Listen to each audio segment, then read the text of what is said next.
Hello and a warm welcome to Federal special program Capital Beat. A major controversy has erupted over a public tender floated by the Lokpal of India that seeks to acquire seven high-end BMW 330 vehicles.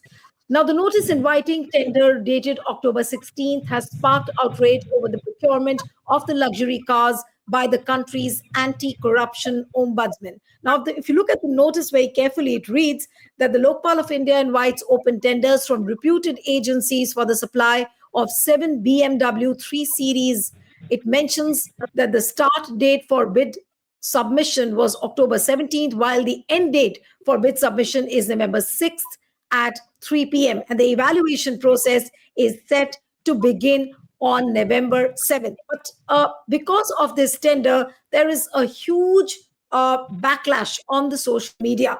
Now, the Lokpal's demand has been met with huge outrage on the social media, as many users, including activist lawyer Prashant Bhushan, slamming the anti-corruption body. And he has written on X, and I'm going to quote, that the institution of Lokpal has been ground to dust by the Modi government by keeping it vacant for many years and then appointing servile members who are not bothered by graft and are happy with their luxuries. And they are now buying 70 lakh BMW cars for themselves. Similarly, there have been several other leaders from the Congress and as well as other parties who've reacted on this particular bit. But what we want to discuss today is that this tender for the BMW has also brought in the big question on the performance record of the Lokpal. Now, the Lokpal bill was brought in 2014. The appointment was delayed and the final appointment happened in 2019.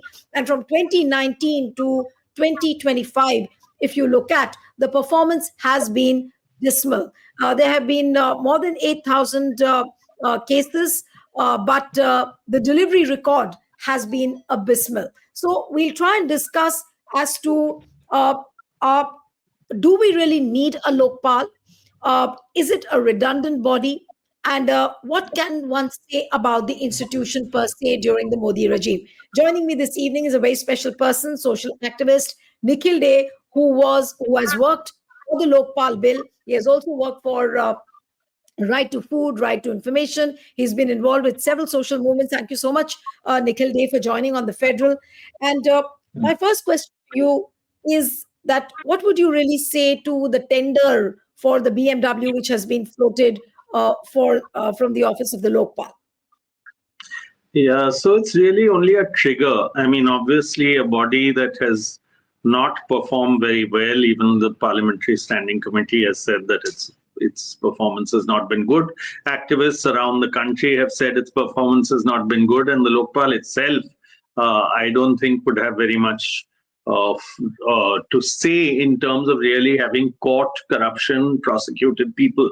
Their disposals have been mostly on technical grounds, and they have that so-called disposal is only a technical disposal. When there is that scenario, when there is, as Prashant Bhushan said, when it was from 2013 to 2019, no one was appointed, when a very weak Lokpal bill was actually brought in and made into an act, when the rules itself were changed from where public servants had to disclose their assets to those disclosures not happening. Under all these circumstances, then to go and have BMWs for themselves only adds salt to the wounds of what people feel. Now, you raised a question during your introduction of whether it's redundant and whether you need a Lokpal. I think much needed.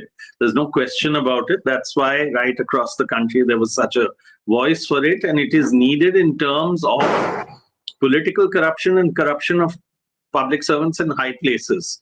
And that's why you have a Lokpal and Lokayukta. But the proof of the pudding is actually in the eating. After so many years of fighting for a good Lokpal institution, you have an appointment, and there, if the people concerned at least made it clear that without favor to anyone, they were getting after graft, they were getting after corruption, they were being able to show, even in an exemplary fashion, then I don't think they themselves would have got into we need BMWs. The other issue in BMWs is that, yes, technically it may be fine. I don't know. I think that is something that the entire Indian state needs to think about in all our institutions, about what kind of example we are setting. Perfectly good cars exist without having to go to the world's best quality cars for our public servants, and something like the Lokpal should have actually shown itself by example. So there is no question. But let us say, even if they were, and they will certainly say that it is something they're entitled to, there is a tendering process, they're following all that.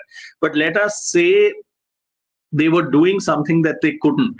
The Lokpal has been placed itself at such a high position where you can't do anything to them. You need 100 MPs to sign. You need a reference to the Supreme Court. Then the Supreme Court has to do an investigation. Then the president will remove. There is nothing short of that. So who will investigate the Lokpal? Who can complain against the Lokpal? So yeah, all you're left with is you and I discussing things in the media, and hopefully from there is something that can happen. Even there, you can't. Increasingly, it's not just the Lokpal. Increasingly, in this entire scenario, the right to information is being weakened. The Lokpal is being made into a scenario where actually the appointment process is, even though it has several high people in it, it should not have been dominated by the political class, because this is the one instrument that can investigate the political class. So there are multiple reasons, and the whole process of appointment has been shrouded in secrecy. So it's really been a very sad story of the Lokpal so far, after so many hopes were raised. No, but Nikhil, the kind of perks which Lokpal gets, and so much of money is spent on the office. There is a budgetary allocation as well. But if you're spending so much of money, and if so many perks are given for an institution, then people do expect some kind of a delivery. But here, the delivery of the Lokpal, or the performance record, if I may say, has been abysmal. There is hardly any prosecution. The Lokpal and the office seems to be completely prostrating before the government, and which is what everybody sees it as. There is a feeling that it's just there in existence to give a clean chit to the public servants whom it is investigating. What is your view about the performance of the Lokpal? Yeah, so the performance has been terrible. I don't think it requires my view. I think in a country like India, there are so many cases of corruption.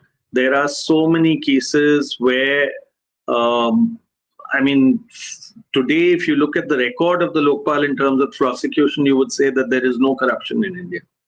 Or the Lokpal itself is actually, through its own process, saying that either it is saying that India has no corruption and we are giving a clean chit to right across the board, to all public servants, to public functionaries, to political leaders, to the entire lot of public servants.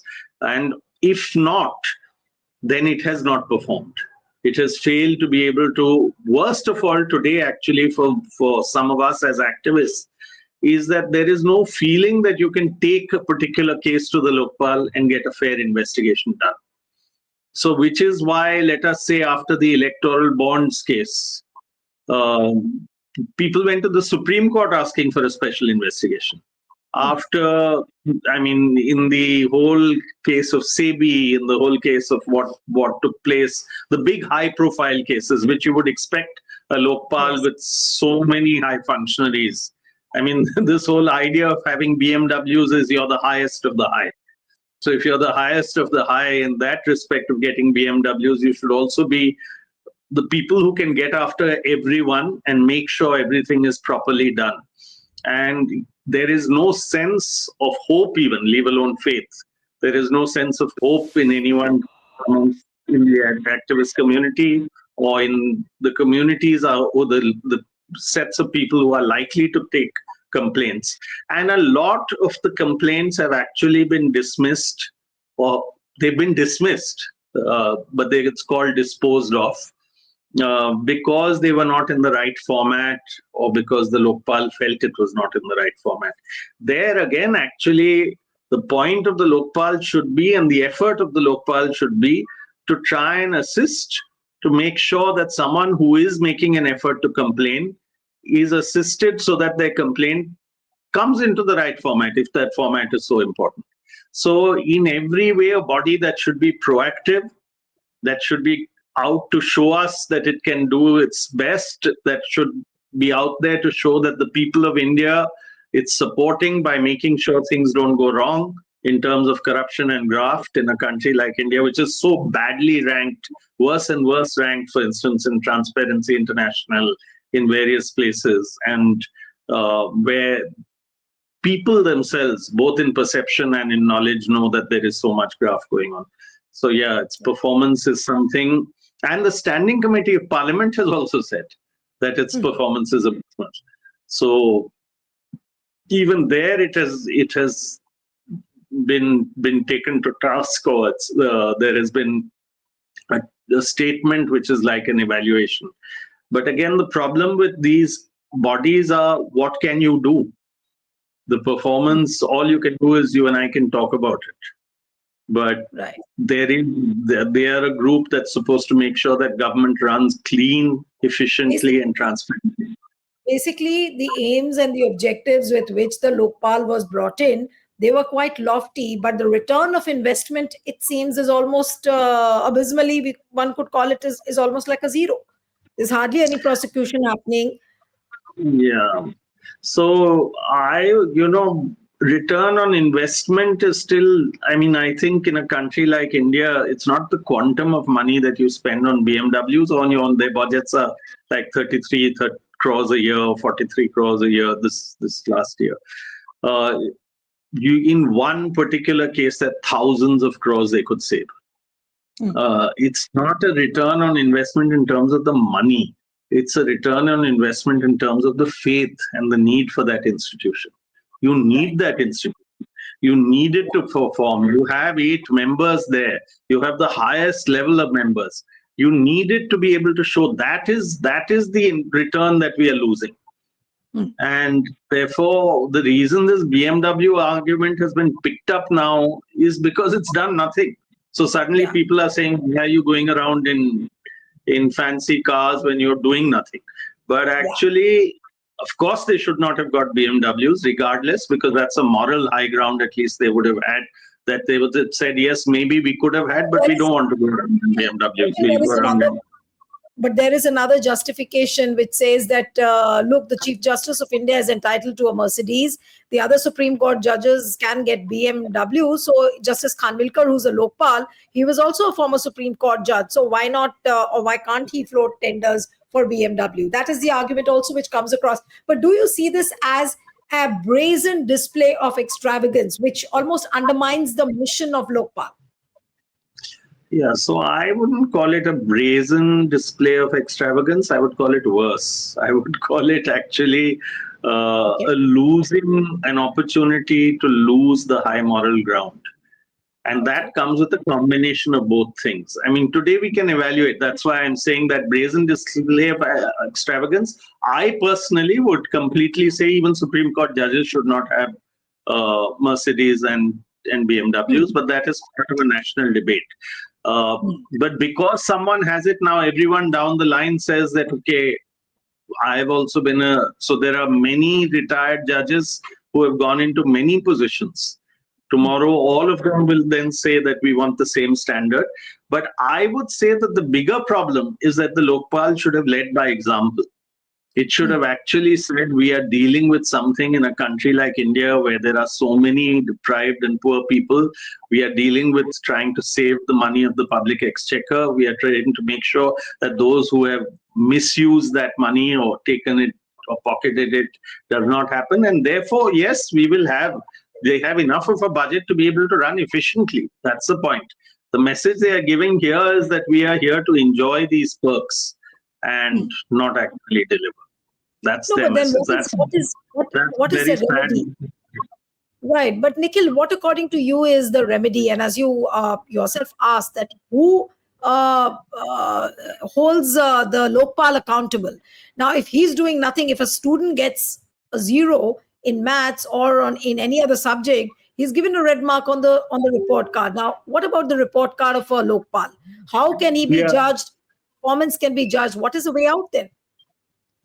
So, unfortunately, within the law, there's no way out except for all of us to have these public debates, for more parliamentary standing committee evaluations to be done, because at least they can evaluate officially. We keep talking about that because that is an official evaluation. Nobody else can do that. The rest of us, as public citizens, of course, are free to evaluate whoever in whichever way we want. And there is a public perception which they cannot escape. But finally, we have to make that law more effective. That is, I think, that is something, it is time, even if No, but there is this right, but strange when you trigger. right. But when you say that you've got to make the law more effective, do you mean to say that the ambit of the Lokpal's jurisdiction should be widened? Say, for example, it doesn't cover the prime No. minister.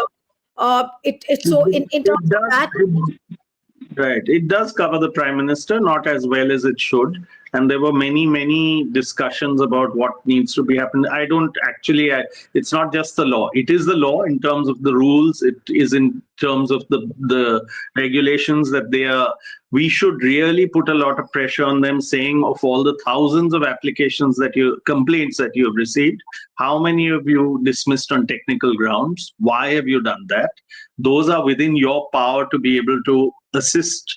And this is something we do with the Information Commission as well, that when citizens are coming forward to speak and to complain, why are you not making the best effort to hear them and to see whether there is something of validity in it or not? The issues of public disclosure of all public servants, because how will complaints come? It is only when I see some public servant has a whole lot of assets and actually their salary is nowhere near commensurate with that. That used to be the big example of where people could say, where you had disproportionate assets. That is in and of itself, it points very strongly towards corruption. So those things are all being cut off today overall. And I would say even this debate needs to go in, because actually it should be a matter of concern for the government as well. But the government is actually very happy that there isn't an active Lokpal. And that's why people are making these allegations that there is a complete collusion between the government and a process of appointment. And that's why I'm saying parts of the law, like the process of appointment, need to be made much more public, much more open, so that there are some of the best people we can hope to get into all these bodies, whether it's a Lokpal or whether it's the Election Commission or whether it's the Human Rights Commission or whether it is the Information Commissions. This has become a repeated problem. And it's a problem that as a country we need to deal with, moving beyond party lines, saying, yes, one government also did it, the other also did it, but it's a political class doing it. And it's, again, time for people to be able to strongly raise the issue to say that this is one area, these areas where we have empowered independent commissions a lot. We have given them all the facilities a lot. We need to make sure the right people get in there, and we need to make sure that there is some way for us to also evaluate them and put pressure on them. No, but since now the tender has been floated, Nikhil, what do you think could be the best gesture? Maybe like a few members of the Lokpal could refuse to accept the BMW car, or should the tender be rejected categorically? What is your opinion on this? Because the tender notice has been issued. Yeah, it can be withdrawn. What does it take to withdraw it? I think it's the least they can do, but that's not enough. I think, of course, they should withdraw, but that doesn't mean that suddenly the Lokpal has started functioning because the tender has been withdrawn. Of course, the tender should be withdrawn.